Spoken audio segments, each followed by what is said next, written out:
Chapter 22. David left Gath and escaped to the cave of Adullam. When his brothers and his father's household heard about it, they went down to him there. All those who were in distress or in debt or discontented gathered around him, and he became their leader. About 400 men were with him. From there, David went to Mizpah in Moab and said to the king of Moab, "Would you let my father and mother come and stay with you until I learn what God will do for me?"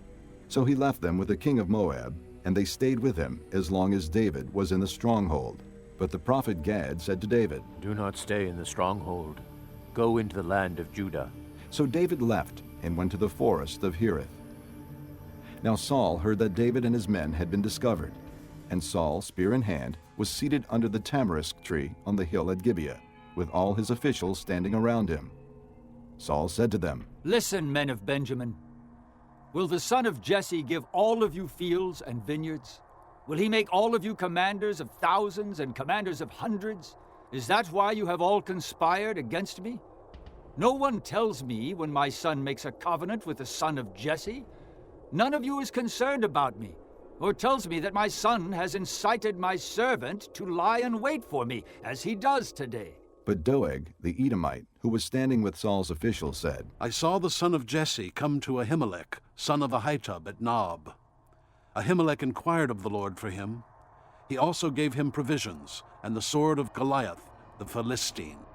Then the king sent for the priest Ahimelech, son of Ahitub, and his father's whole family, who were the priests at Nob, and they all came to the king. Saul said, "Listen now, son of Ahitub." "Yes, my lord," he answered.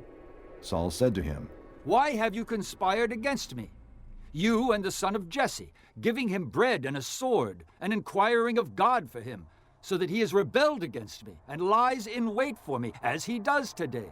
Ahimelech answered the king, "Who of all your servants is as loyal as David, the king's son-in-law, captain of your bodyguard and highly respected in your household? Was that day the first time I inquired of God for him? Of course not. Let not the king accuse your servant or any of his father's family, for your servant knows nothing at all about this whole affair." But the king said, "You will surely die, Ahimelech, you and your father's whole family. Then the king ordered the guards at his side. Turn and kill the priests of the Lord, because they too have sided with David. They knew he was fleeing, yet they did not tell me." But the king's officials were not willing to raise a hand to strike the priests of the Lord. The king then ordered Doeg. "You turn and strike down the priests." So Doeg the Edomite turned and struck them down. That day he killed 85 men who wore the linen ephod. He also put to the sword Nob, the town of the priests, with its men and women, its children and infants, and its cattle, donkeys, and sheep. But Abiathar, a son of Ahimelech, son of Ahitub, escaped and fled to join David. He told David that Saul had killed the priests of the Lord.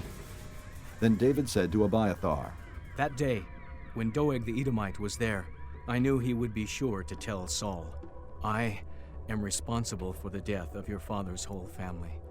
Stay with me. Don't be afraid. The man who is seeking your life is seeking mine also. You will be safe with me.